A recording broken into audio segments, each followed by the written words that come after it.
Sports spoke to Jim Buss and discussed both his profile and his part in the franchise's demise. Buss is aware that the only way out of the public relations nightmare for the Lakers is to win, and he's confident that day is coming soon. So my resume is just me all of a sudden taking over, which isn't true. It's not true at all. The thing that most people don't understand is that I've been doing this for 20 years. I worked with Jerry West. I was very much part of the final decisions on all the championships that we've won in the last 20 years. I was extremely involved on both the basketball and the financial side, but there was no point for me to go out and wave my flag. It didn't make sense to me. Now I understand that I should have, to a certain degree. Stephen A., your reaction?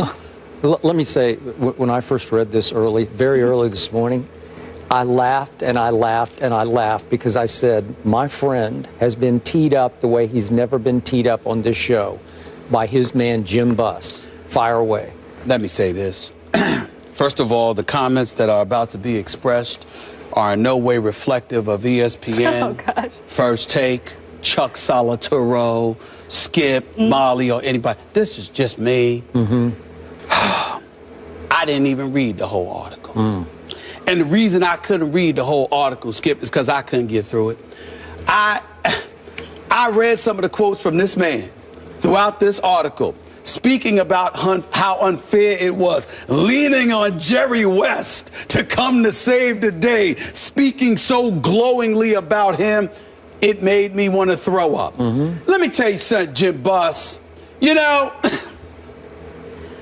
I am on the record because he did talk about, you know, loud TV personalities. I kind of think I qualify for that one. I think that would be me. I believe it is you. I can't think of a critic more conspicuous about Jim Buss than me. Let me say this to you. I'm not wavering one single bit.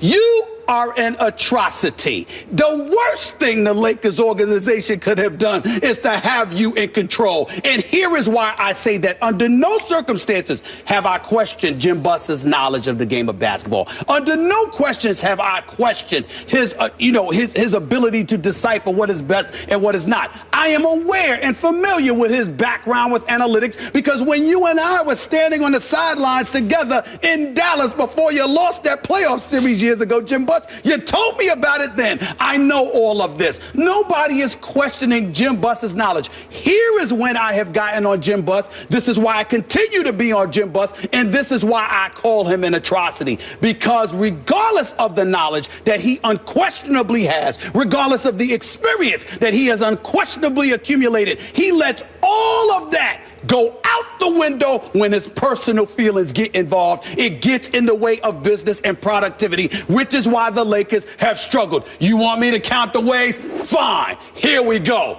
Phil Jackson decides that he's going to step away. We know that you were one of the people pushing him out the door, even though you put it on your daddy. God rest his wonderful soul. We all miss the great Dr. Jerry Buss. You have an opportunity, okay? When Phil is going out the door, you want to keep Brian Shaw, even though he obviously didn't have the greatest record in Denver. No. But Kobe and others wanted Brian Shaw. What is the reason Jim Buss did not pick Brian Shaw? Because he's connected to Phil. That's why. Then obviously Mike Brown doesn't work out. You get rid of him 5 games into a regular season. 5 games. We can't even tell if somebody's got gas at 5 games. But you got rid of him in 5 games. Who did you bring in? You go and you interview Phil Jackson. You go to his home. You tell him we're going to sit there and you got until Monday morning to make a decision. You backdoor him and make the decision Sunday night. And who do you bring in? Mike D'Antoni. You turn around. Not only did you bring in Mike D'Antoni, but you turn around after that. And what did you do? You had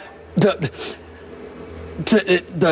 gall to insult America by forcing Mitch Kupchak, who everybody knows is a reputable executive, very knowledgeable about the game of basketball, a protege of the great Jerry West. You got Mitch Kupchak literally comes out in public and says, we thought we picked the best man for the job. I'm paraphrasing because I don't have the direct quote in front of me, but that's around the block. That's around the area of what he said. That Mike D'Antoni no championships, no championship appearances was a better choice than Phil Jackson. You got Dwight Howard. Oh, by the way, you had Dwight Howard there at the time. Certainly, he could do better. We all understand that. But he's a perennial all-star. He's one of the best big men in the game. He's clearly an asset to any organization that he's on. You want him in Tinseltown. You lose him. Why do you lose him? Because you get him to come to L.A. You tell him he's the future because one day Kobe's going to step away. We want to build this franchise around you, and then you ignore what he wants in Phil Jackson, and you bring in Mike D'Antoni, who you call Skip Bayless, Mike and Tony, because you think the D should be taken out of his name. Correct. All of these things, these are just the peripheral things that have happened under the stewardship of Jim Buss. We never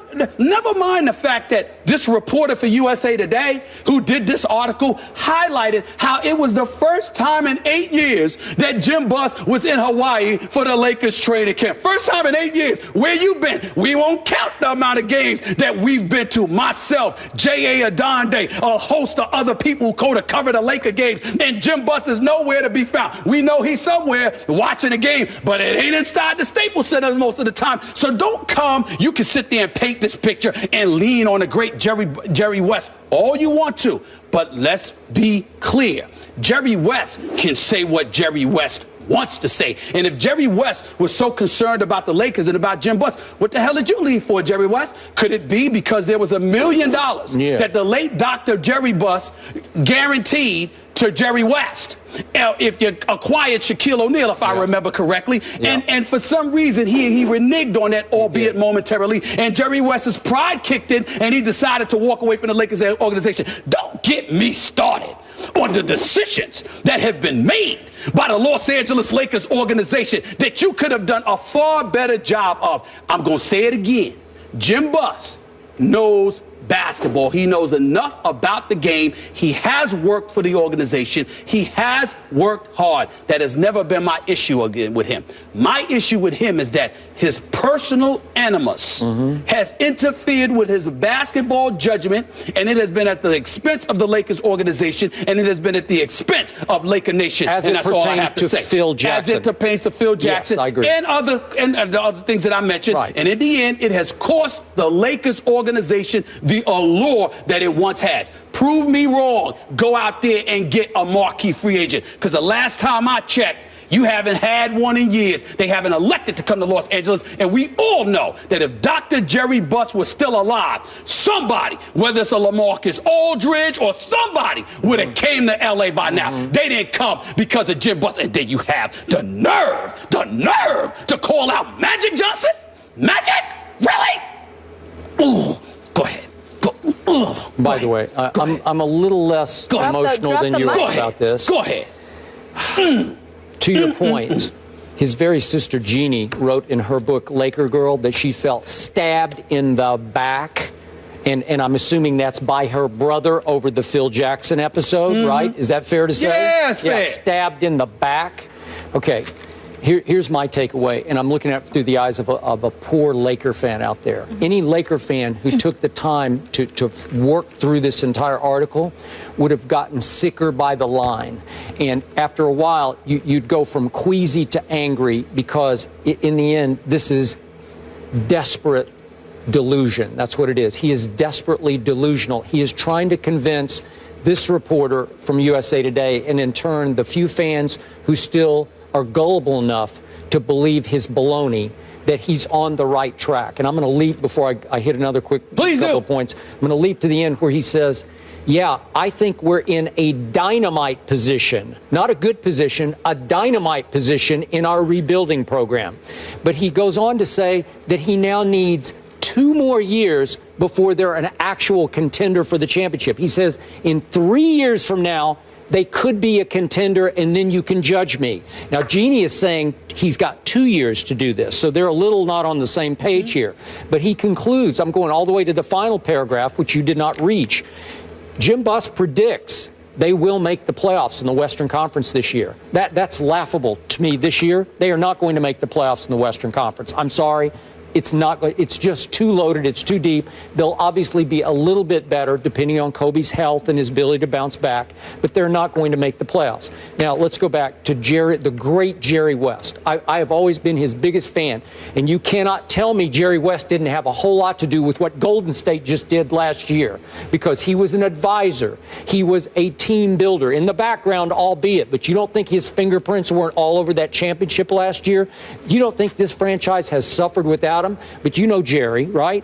He's as nice a man as you'll ever meet. And so he's going out of his way, out of respect for the late, great Dr. Buss, to say about the Sun here. And he's saying that the Sun is saying that Jerry wrote me a letter a few years back saying, don't listen to your critics because they all have motives and agendas and they don't know what they're talking about. And I'm assuming you might fall into that group, right? Okay, I'm assuming that, but I don't know that for a fact. So my point is, Jerry goes out of his way to say about the analytics part that Jim is really smart, but he's the easiest target out there. Well, it's because he's turned himself into the easiest target out there. He deserves to be the easiest target out there. And then we get all the way to the Magic that you talked about.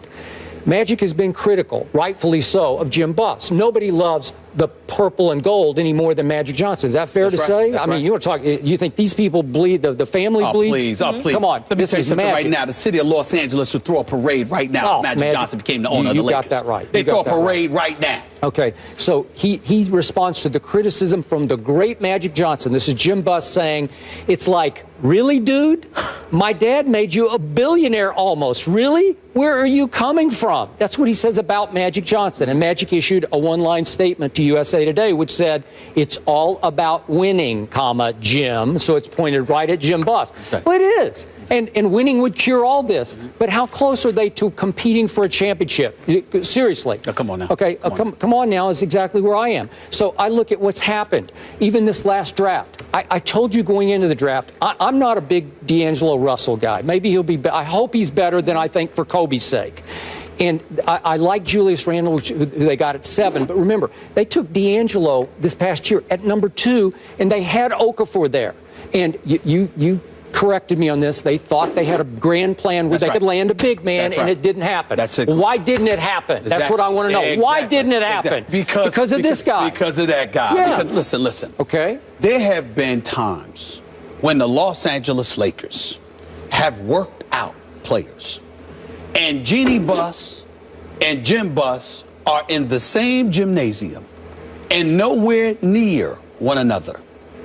Agents lament this. Free agents have lamented this. Players have lamented this. Potential draft picks have lamented this. These are facts. They are not to be disputed. You can try, Jim. I'll be waiting. But in the end, what it comes down to is that you cannot dispute this. Jeannie Buss came on my show, my radio show, last November when she was in studio, in-house, and she said he knows how much time he has. And I said, excuse me, what are you trying to say? Are you trying to say that it's possible that you could fire your brother? She said, absolutely. Yeah, sure. So, yes, she could. Yeah. She is the one in control, but we all understand and recognize that, you know what, she loves her daddy, and this is the position that her daddy wanted his son, Jim Buss, in. I am not here to use the word atrocious or to talk about the Lakers because Jim Buss doesn't know basketball. I'm not accusing him of that.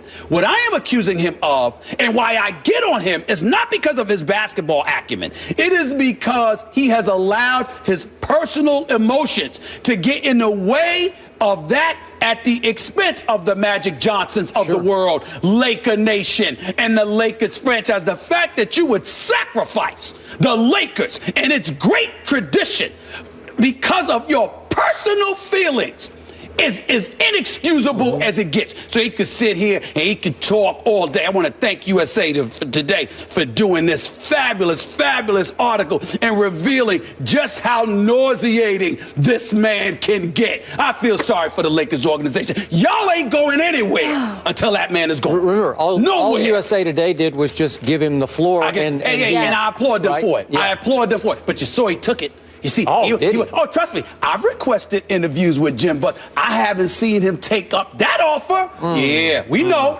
We know. I mean, you got to be kidding me. Really? Really? Please. All right, the guys dropped the mic on that one. And the Giants, they dropped the ball last night. The Eagles roll over the G-men, so are the Cowboys the biggest winners from